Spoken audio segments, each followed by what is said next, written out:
Bum bum bum bum bum bum bum bum bum bum bum bum.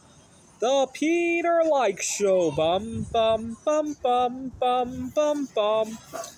So you guys may have seen earlier today, I submitted my first build to Lego Ideas, and it was the Palace of Culture and Science in Warsaw, Poland.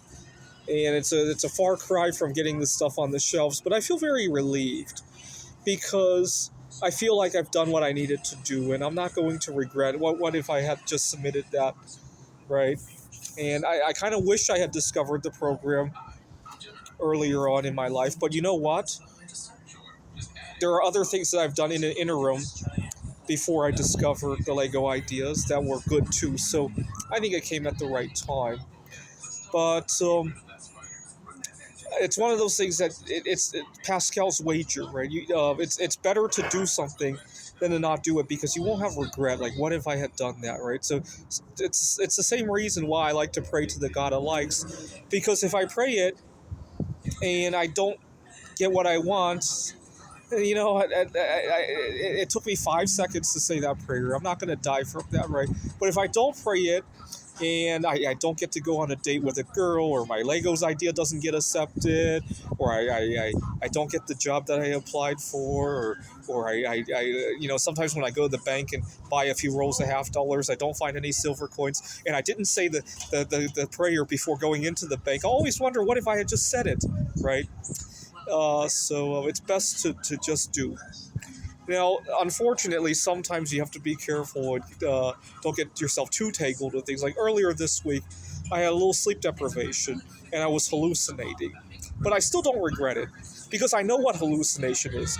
What I don't know is what would have happened if I didn't go for the project, right? 3 months ago, I almost got myself kicked out of this.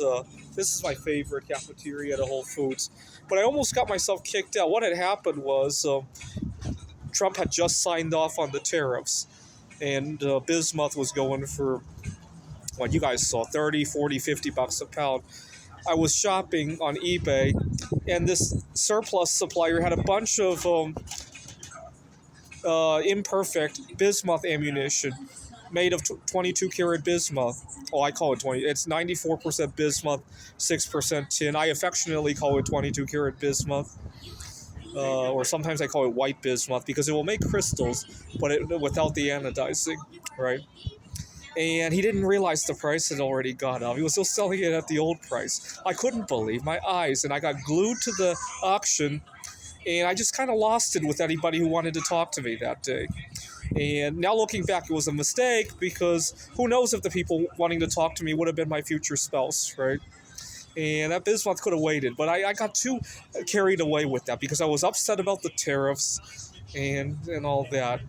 By the way, I still haven't even melted any of that because I had a bad reaction to the tin one time while working with stuff like that.